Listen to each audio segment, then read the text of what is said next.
Curious ka ba kung profitable ba ang isang PisoNet business at kung worth it ba ang isang PisoNet business?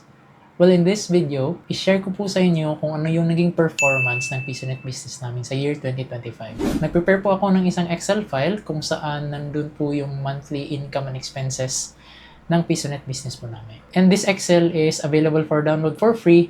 Ilalagay ko na lang po yung link ng file sa description below.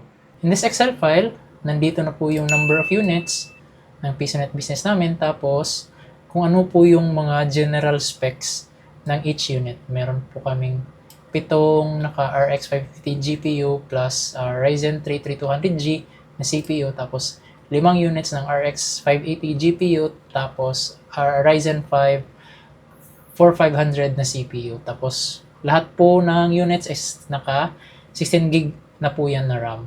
Tapos, naka-diskless po kami. And just for context, yung naging capital po namin sa business na to, which we started in September of 2024, ang total po na capital namin na nagamit namin dito sa business is 210,000. Kasama na po dyan yung 12 units, tapos yung pag-set up ng lugar, yung mga chairs, tapos yung mga tables.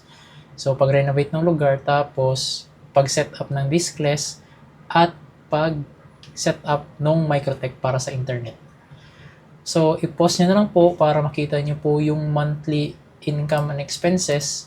Ang gusto ko lang pong i-discuss is yung mga expenses. For us, kumuha po talaga kami ng business permit, tapos yung per kilowatt hour ng electricity namin is nasa 12 pesos per kilowatt hour.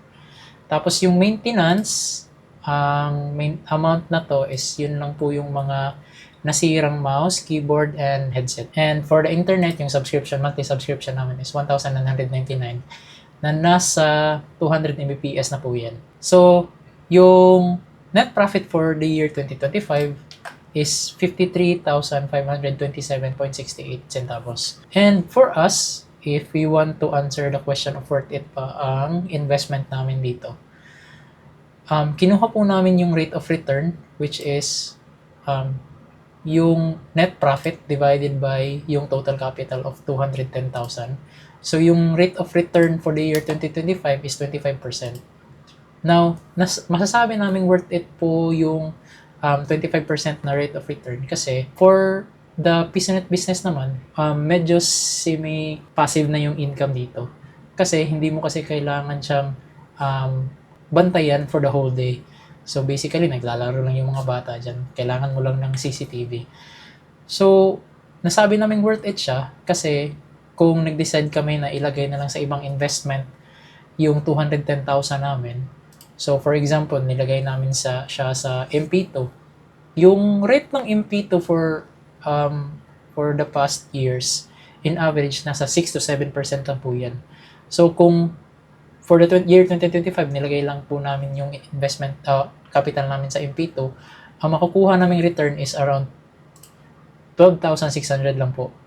And for us, malaki po talaga yung difference ng 53,000 sa 12,000. And 25% sa 6% na return. Kaya masasabi po talaga namin na worth it. And yes, profitable naman po yung PisoNet business. Yun nga lang, ang PisoNet business, kung ito yung magiging primary source of income mo, talagang hindi siya pwede. Kasi yung average of 4,000, 3,000 na income on a monthly basis is talagang hindi po makakabuhay ng isang pamilya.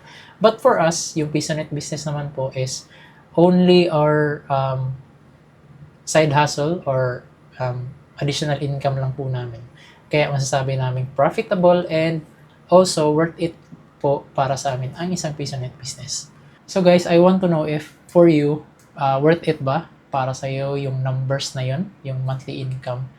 Paki-comment na lang down below. And if you're really interested in starting a PisoNet business, siguro dapat mong malaman yung mga importanteng bagay.